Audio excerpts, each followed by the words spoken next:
active and does not use any alcohol, tobacco products, or illicit medications. So is Matri, she's also having some psychological issues because she hasn't had her period yet. No, and और कुछ इसमें की परिवार से यो sentence में से और causes में exclude करेगो था, right? Now, so she doesn't use alcohol, tobacco, or any sort of medications that could have delayed her periods, right? So the patient's weight and height are within normal limits. Now this is a very important sentence over here. Height and weight are within normal limits. So what's the significance of this भन्दाखेरि चाहिँ Turner syndrome मा चाहिँ short stature हुन्छ भनेपछि यो case Turner syndrome को it's not that likely either. Now what happens? Next one, upon physical examination, what do you find? She is Tanner stage 4 for breast development and has no axillary or pubic hair. Her external genitalia appear to be unremarkable. However, the vagina is short. Right. Now, vagina short हुने अनि त्यसपछि breast development secondary sexual characteristics चाहिँ intact भएको दुईटा causes-हरु हुन्छ है दुईटा cases हुन्छ primary amenorrhea को and what are they भन्दाखेरि चाहिँ एउटा त Muller agenesis हो है अर्को चाहिँ के हो त अर्को चाहिँ androgen insensitivity syndrome हो है right yeah it's typical of those two cases here but also there's something that has been mentioned that distinguishes these two right so physical examination she has Tanner for stage 4 breast development she has already developed her breast right it's adequate for her age axillary or pubic hair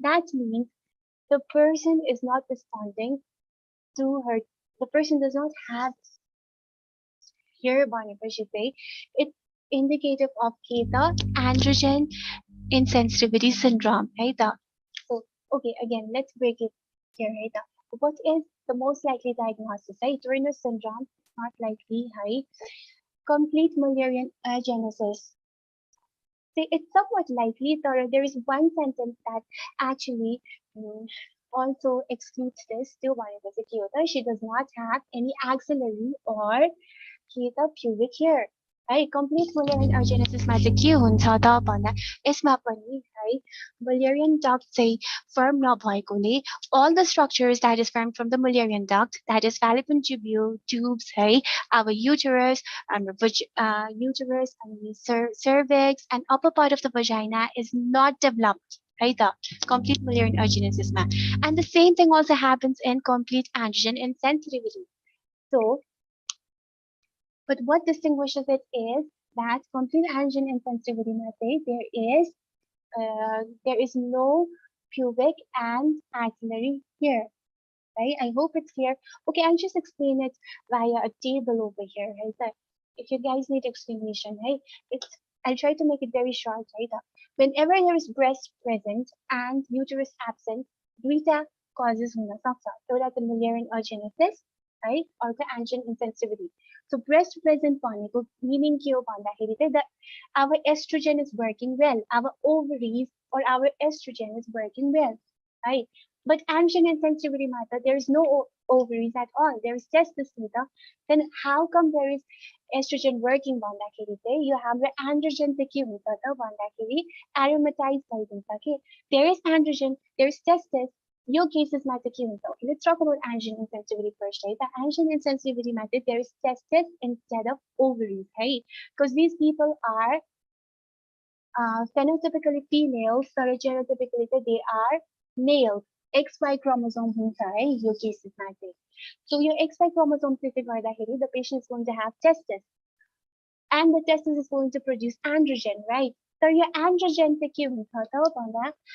say insensitive voiding that means our androgen receptors are not working hey your case matter the androgen receptors are not working then even if it's present do they it doesn't work then hairs or pubic hair and axillary hair so this androgen hey aromatized भएर चाहिँ estrogen मा convert हुन्छ त्यसले गर्दाखेरि चाहिँ this estrogen leads to the development of secondary sexual characteristics right and again, testosterone के produce गर्ने भयो त testosterone obviously androgen produce करने भयो अनि अर्को चाहिँ Mullerian inhibiting factor पनि produce गर्छ है त्यसले गर्दाखेरि चाहिँ कुनै पनि organsहरू form हुँदैन such as fallopian tubes uterus cervix and upper vagina these organs are यो organsहरू चाहिँ form हुँदैन है so Mullerian inhibiting factor ले गर्दाखेरि चाहिँ हुने हो है कुनै पनि organsहरू form चाहिँ हुँदैन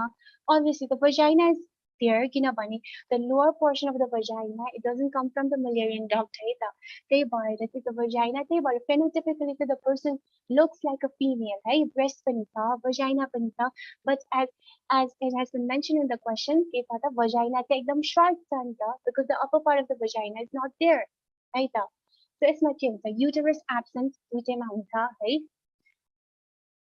Mullerian agenesis मा चाहिँ idiopathic reason ले हुन्छ अनि some people suspect it's because of genetic reasons right androgen insensitivity मा चाहिँ uterus why is the uterus absent because there is Mullerian inhibiting factor यो चाहिँ testisले produce गर्छ है so estrogen in Mullerian agenesis comes from the ovaries whereas in androgen insensitivity the estrogen comes from the testis है pubic hair यो चाहिँ main differentiation right clinically हामीले कसरी differentiate गर्ने त दुईटालाई भन्दा Mullerian agenesis मा चाहिँ pubic hair present हुन्छ androgen insensitivity मा चाहिँ pubic hair absent हुन्छ always remember this है testosterone level चाहिँ or Mullerian agenesis मा चाहिँ female को testosterone level हुन्छ है I'm going to talk a little faster है because अहिले त एकदम peak भइसक्यो if you guys want me to slow down you can tell है त testosterone level चाहिँ यसमा Mullerian agenesis मा चाहिँ female को level हुन्छ है androgen insensitivity मा चाहिँ male को level हुन्छ है त so how are you going to treat Mullerian agenesis भन्दाखेरि चाहिँ Mullerian agenesis doesn't require any hormones है किनभने यसमा चाहिँ ovaries are intact हुन्छ नि त so ovaries are the ones that produce estrogen यसमा चाहिँ estrogen require गर्छ to maintain the person है to because your person is because in these people estrogen comes from the testes and it's not adequate enough right त्यही भएर hormonal therapy पनि चाहिने हुन्छ दुईटा केसेसमा it requires के त neo vagina है vaginoplasty गर्नुपर्ने हुन्छ यसमा चाहिँ Mullerian agenesis मा चाहिँ IVF and surrogate गर्न मिल्छ because the ovaries are there right but here to गर्न मिल्दैन we are going to have to remove the testes hey, because of the risk of gonadoblastoma okay so let's talk about another question right let's अर्को चाहिँ testicular feminization syndrome is right testicular feminization syndrome is same as androgen insensitivity right so testicular feminization syndrome is भन्दाखेरि it is X-linked recessive right testicular feminization syndrome is X-linked recessive disease right also in this case I forgot to talk about PCOS PCOS is very unlikely because it is usually secondary amenorrhea right and there are all the features of androgen insensitivity syndrome right which of the following is not a viable treatment option for this patient right so we already know this patient has androgen insensitivity syndrome त्यसको लागि चाहिँ कुन चाहिँ treatment option चाहिँ viable छैन त gonadectomy we have to do gonadectomy because the person is liable to develop gonadoblastoma है testis चाहिँ usually abdomen or any other place मा हुन्छ and the person could have gonadoblastoma in the near future so first मा चाहिँ gonadectomy हाल्नुपर्छ हामीले gonadectomy गर्नुपर्छ now, hormonal therapy with testosterone. Hey, the person already has enough testosterone. It's not the receptors काम नगरेको हो नि त. Hey, the testosterone is already there. So yes, this is the answer over here. Hey, the hormonal therapy with testosterone. They will answer. Other options के था psychiatric counseling. Obviously, these people need psychiatric counseling because it's very much devastating for them. Hey. Okay, psychiatric counseling is also one of the options and creation of neo vagina because they identify themselves as female most of the people they prefer creation of neo vagina so how do you make a definitive diagnosis hey Is it hormonal assessment? Is it karyotyping? Is it pelvic ultrasound? Or is it PV examination? Okay, PV examination now obviously we found case of blind short vagina, right? Short vagina say specific to both of them, right? Mullerian agenesis पनि हुन्छ अर्को चाहिँ केमा पनि हुने भयो यो androgen insensitivity मा पनि हुने भयो so that's not so this is so यो चाहिँ होइन answer pelvic ultrasound पनि होइन है specific definitive diagnosis भनेको छ नि त so definitive diagnosis चाहिँ it can only be done via karyotyping किनभने they are genotypically female so यसको karyotype चाहिँ के हुन्छ त XY हुन्छ है karyotype चाहिँ instead of XX, they have XY. So that's how you make a definite diagnosis. They look like females, but they are not they're not actually females, right? So karyotyping by the way, we can make a definite diagnosis, right? So cool question. Another question say, which of the following is false about androgen insensitivity syndrome? Right? Testis is present, it is true, right? Produce Mullerian inhibiting hormone and testosterone. This is also true, I told earlier. Mullerian inhibiting hormone produce गरेरै के हुने हो त भन्दाखेरि चाहिँ Mullerian duct formation नहुने हो त्यसले गर्दा uterus अनि uterus cervix fallopian tubes and upper vagina पनि हुँदैन यो patientsमा है त्यसपछि चाहिँ the individuals with the syndrome are phenotypically male. Now, is this true? It's not true, right? They are phenotypically female, right? Genotypically, they male though because they have XY chromosome. They are males, right? So they are not phenotypically males. They are phenotypically female. So this is the wrong option over here. And if they are prone to gonadoblastoma, yes, that's true. That I've already told earlier, right? So let's go to another question, right?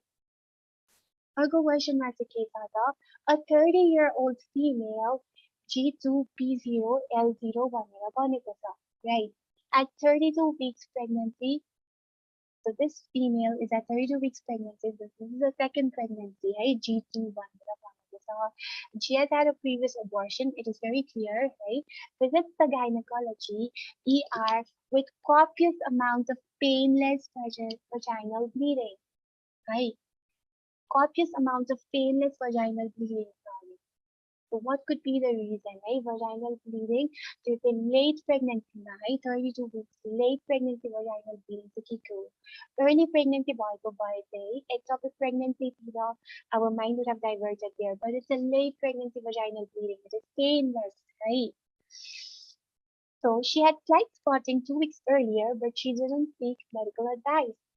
She presented to the ER today with massive vaginal bleeding, right, with no history of injury to the abdomen and genitalia. So no history of injury to the abdomen and genitalia. यसले के indicate गर्छ त भन्दाखेरि यसले चाहिँ placental abruption लाई exclude गर्न help गर्छ है. Placental abruption could also cause case of massive bleeding, right? But त्यसमा चाहिँ के हुन्छ pain हुन्छ है. When there's placental abruption, there's pain. अर्को चाहिँ the most common cause is के त भन्दाखेरि चाहिँ most common cause is injury, right? So it's not a case of placental abruption there, right?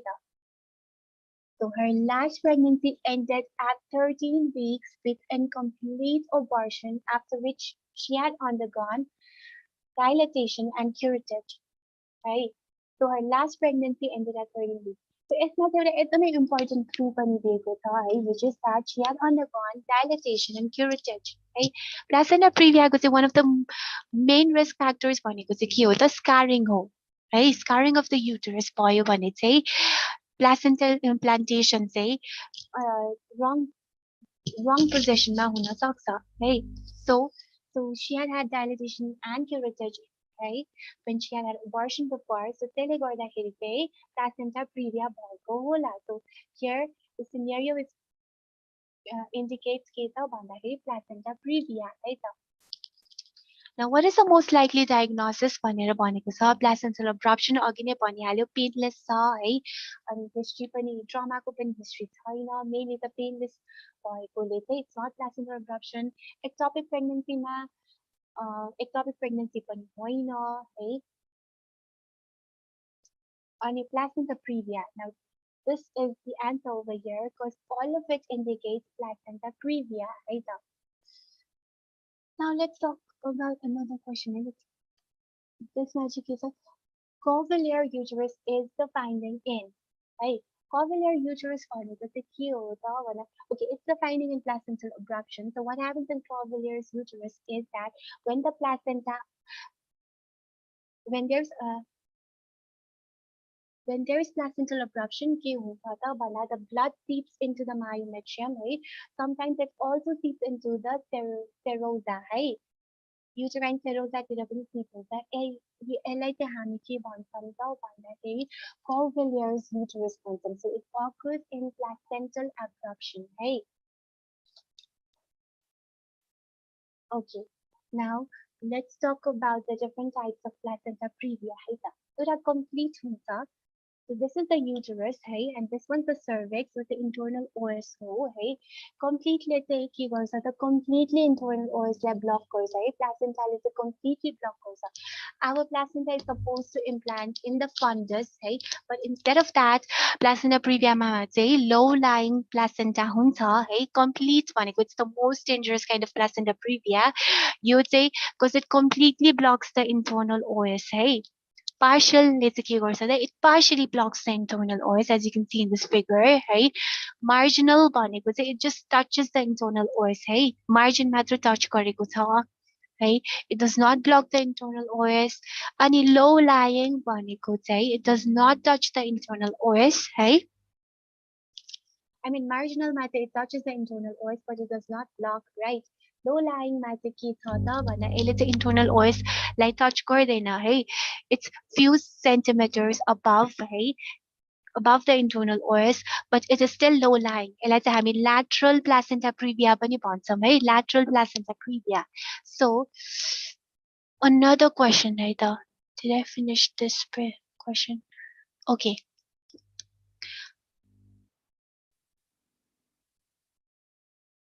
So another question, so what is true about the above case, right?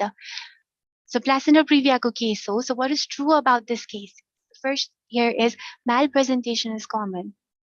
So it is true, hey, malpresentation is common because the placenta is low lying. So the baby is also baby को presentation पर की breach होता usually the malpresented baby होता है, and there is going to be stall worthy sign है यो भनेको चाहिँ के होता भन्दाखेरि there is fetal heart rate that decrease होता when you press upon the upper abdomen है, यो चाहिँ placenta previa मा हुन्छ है.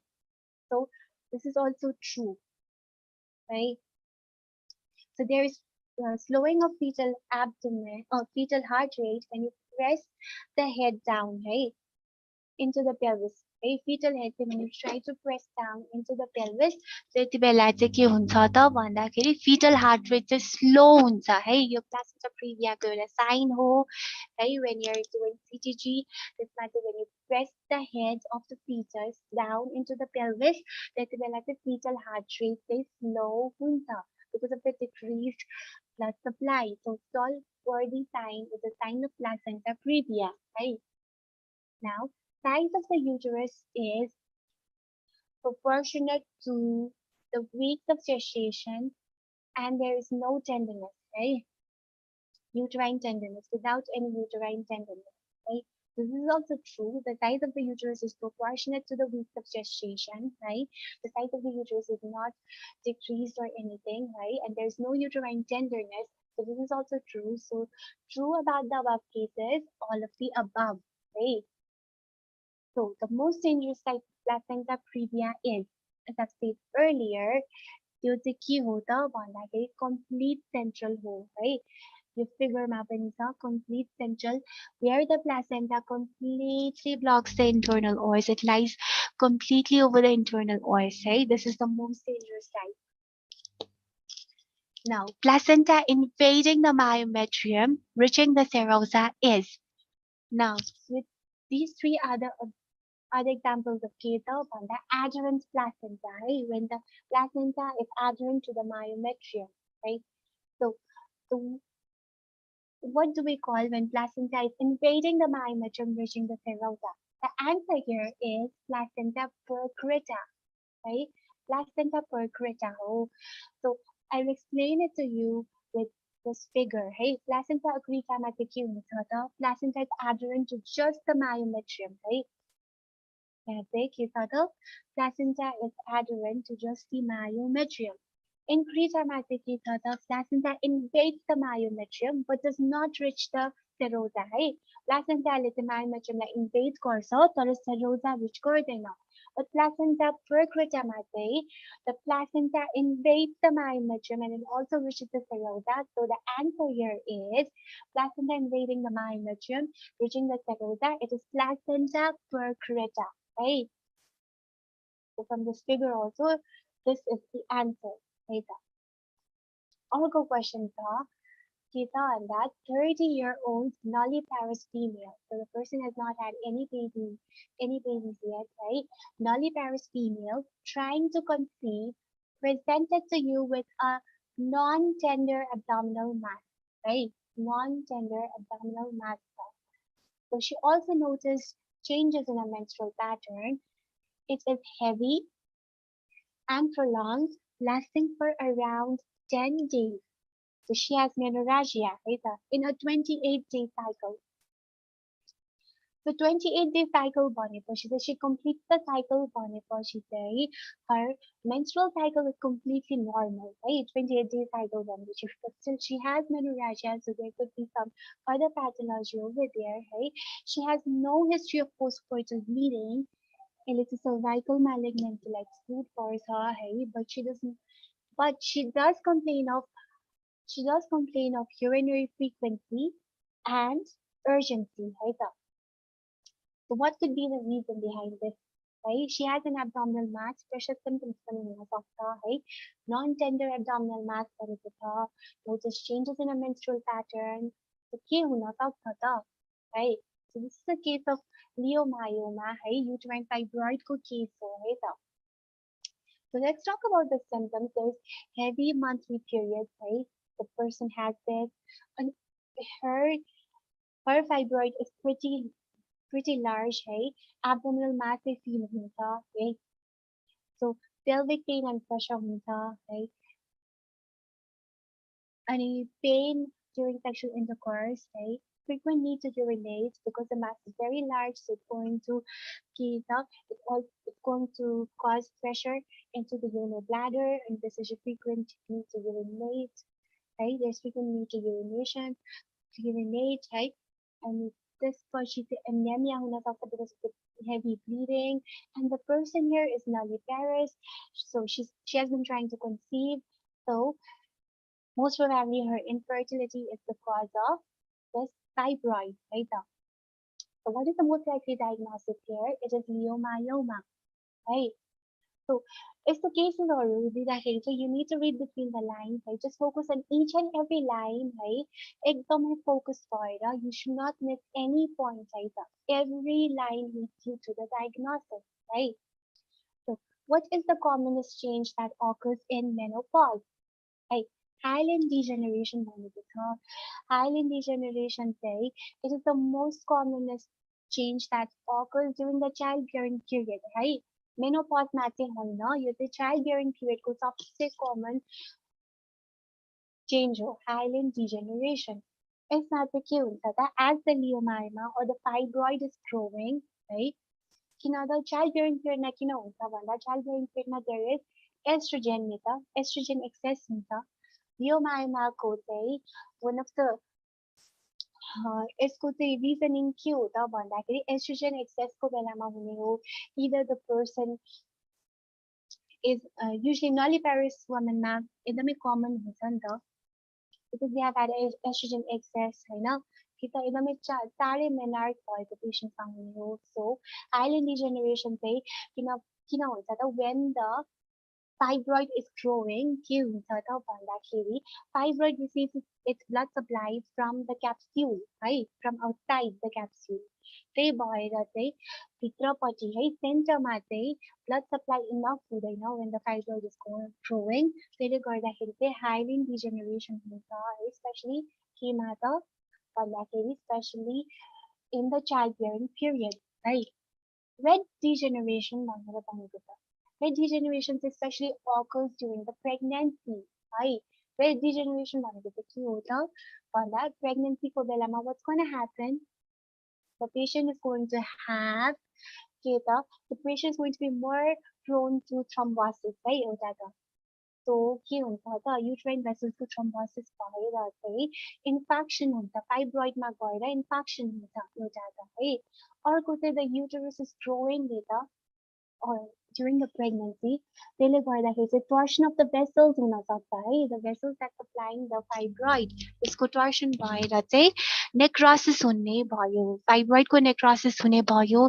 अनि necrosis हुँदा हुँदै पनि toxins release भएर चाहिँ there's also going to be hemolysis. त्यही भएर we call it red degeneration है, because it's red. The fibroid looks red. त्यही भएर red degeneration भन्ने हो. यो चाहिँ केमा common हुने भयो त pregnancy मा मात्र common हुने भयो है red degeneration. So menopause मा चाहिँ what's going to be more common? Common sense लाउँदाखेरि पनि we can say that atrophy is the commonest change that occurs in menopause. किन भन्दा menopause मा there's not going to be enough estrogen है. Estrogen नभएपछि चाहिँ के हुने भयो त लियोमायोमाको atrophy हुने भयो है त. Cystic degeneration is also not the answer है. त्यसमा cystic degeneration is very rare, right? Cyst formation is एकदमै rare हुन्छ.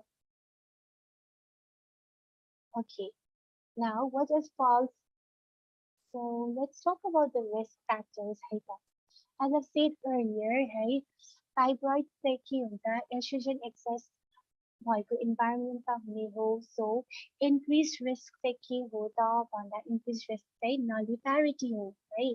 Because pregnancy भनेको चाहिँ के हो त progesterone excess को environment हुन्छ. Whereas nulliparity मा चाहिँ you're having your menstrual cycles every month है.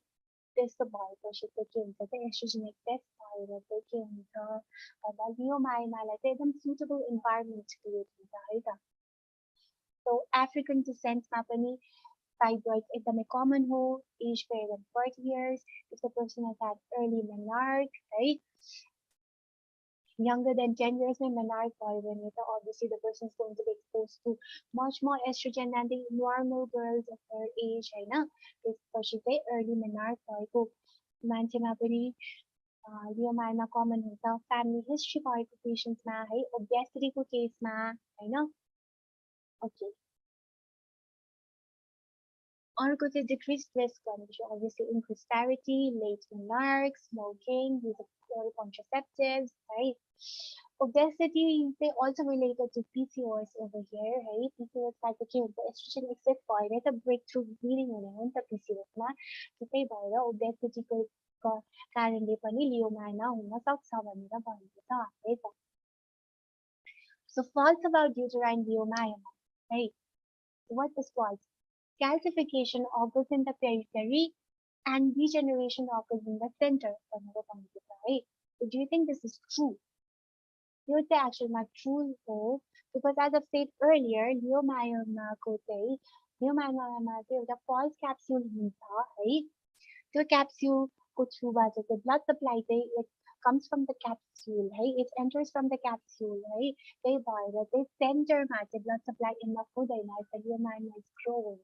त्यही भएर चाहिँ peripheryमा चाहिँ calcium deposition भएर calcification हुन्छ where there is enough blood supply. तर centerमा चाहिँ blood supply कम हुने भएर चाहिँ degeneration हुन्छ है. So calcification occurs in the periphery and degeneration occurs in the center. This is true, right? It is more common in the dark races, right? Risk factors I have already mentioned. You can true hole. It consists of true capsule. It does not have true capsule, right? It has false capsule. कसरी त leiomyoma को capsule चाहिँ के हुन्छ surrounding myometrium चाहिँ यसको capsule जस्तो देखिन्छ and it's not a true capsule है. True capsule चाहिँ tumor बाटै arise हुनुपर्छ है. तर it has false capsule. So this is the false statement over here. Right? अर्को चाहिँ के छ त uterine artery embolization is one of the treatment options. So this is true है.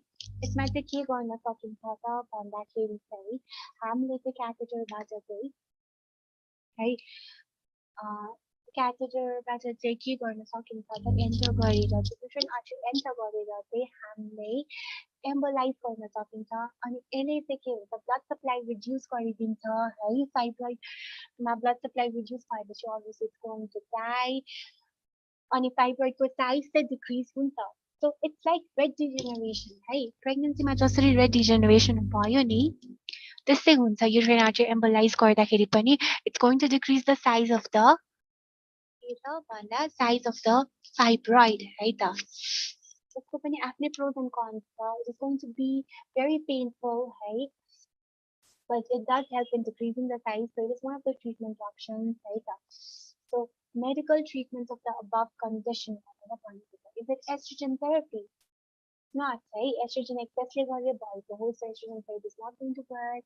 Prostaglandin analog, right? The person already has enough bleeding, already has menorrhagia, right? So prostaglandin level down bleeding around the body, it's not this as well.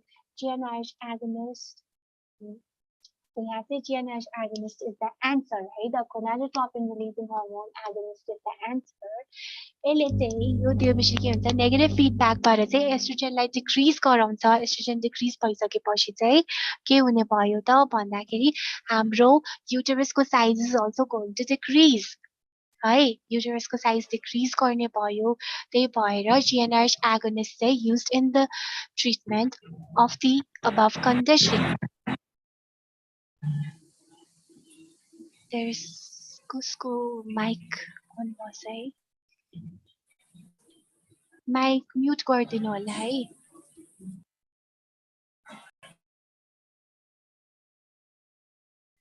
Okay okay so यसको answer चाहिँ GnRH agonist हो progesterone एन्टागोनाइजिङ agent भन्नु होइन because progesterone antagonizing agent is not going to help है यसले चाहिँ opposite effect गर्छ so अर्को चाहिँ treatment of red degeneration is the red degeneration occurs in the pregnancy है so treatment of red degeneration during the pregnancy is के त भन्दाखेरि चाहिँ it is conservative management with NSAID है यसमा चाहिँ हामीले abdominal myomectomy पनि गर्दैनौँ है because the baby is already inside है induction of labor पनि होइन hysterectomy पनि होइन we are just going to manage it conservatively with NSAID because the person is going to be in too much of pain होइन अनि यसले चाहिँ अनि NSAID चाहिँ के हो त भन्दाखेरि it also works against the prostaglandins so it is going to help है so that's it for today's class. Right? So I finished with the classes. As of the class, basically, it was more about giving you an overall idea of how you should deal with the cases. Right? As I told you earlier, every line you need to focus, right? Because every sentence is going to give you a clue to the a clue, right? It's going to lead you to the diagnosis, right? अनि त्यसपछि diagnosis correct गरेपछि त obviously एन्सर्सहरू पनि हामीले बिस्तारै बिस्तारै मिलाउँदै जान्छौँ but फर्स्टमा डायग्नोसिस चाहिँ रङ भयो भने त केसको इन्टायर आउटकमै हाम्रो एन्सरै होल 5 मार्क्सको एन्सरै रङ हुन्छ सो always focus when you're reading है फर्स्टमै डायग्नोसिसतिर एकदमै फोकस भएर के चाहिँ डायग्नोसिस होला त्यो पत्ता लगाउन खोज्नु है त एजबाट थाहा हुन सकिन्छ एभ्रिथिङ इज भेरी इम्पोर्टेन्ट है right from the age to the person's appearance to the weight जे पनि दिएको छ क्वेसनमा that's very important I wish you guys all the best for the exam hopefully सबै एकदमै राम्रो क्वेसन्सहरू सोध्छ होला इजी हुन्छ होला पढेकै क्वेसन्सहरू आउँछ होला है so try to just get enough sleep है भोलि एकदमै फोकस्ड भएर एन्सर्सहरू गर्नुपर्छ sometimes just studying is not just होइन पढ्ने मात्र इम्पोर्टेन्ट हुँदैन कहिलेकाहीँ चाहिँ also the performance during the exam matters है पढ्नु त भइसक्यो अभियसली तपाईँहरूले है तर चाहिँ एक्जाममा चाहिँ कस्तो पर्फर्म गर्नुहुन्छ है माइन्डलाई चाहिँ 100% युज गर्न ट्राई गर्नु कहिलेकाहीँ चाहिँ एकदम पहिलेको एन्सर्सहरू पनि याद आउने हुन्छ है पहिले पढेको कुराहरू पनि एन्सर गर्न सक्ने हुन्छ सो बी भेरी फोकस्ड त्यसको लागि need to have right amount of sleep है धेरै सुत्न त अभियसली भ्याउँदैन होला but at least 3 hours or 2 to 3 hours त 3 hours to 4 hours त सुत्नु पर्यो है अनि एकदम फोकस गरेर एक्जाम दिनु होला I wish you guys all the best that's it for today है त that's it for today baby fracture between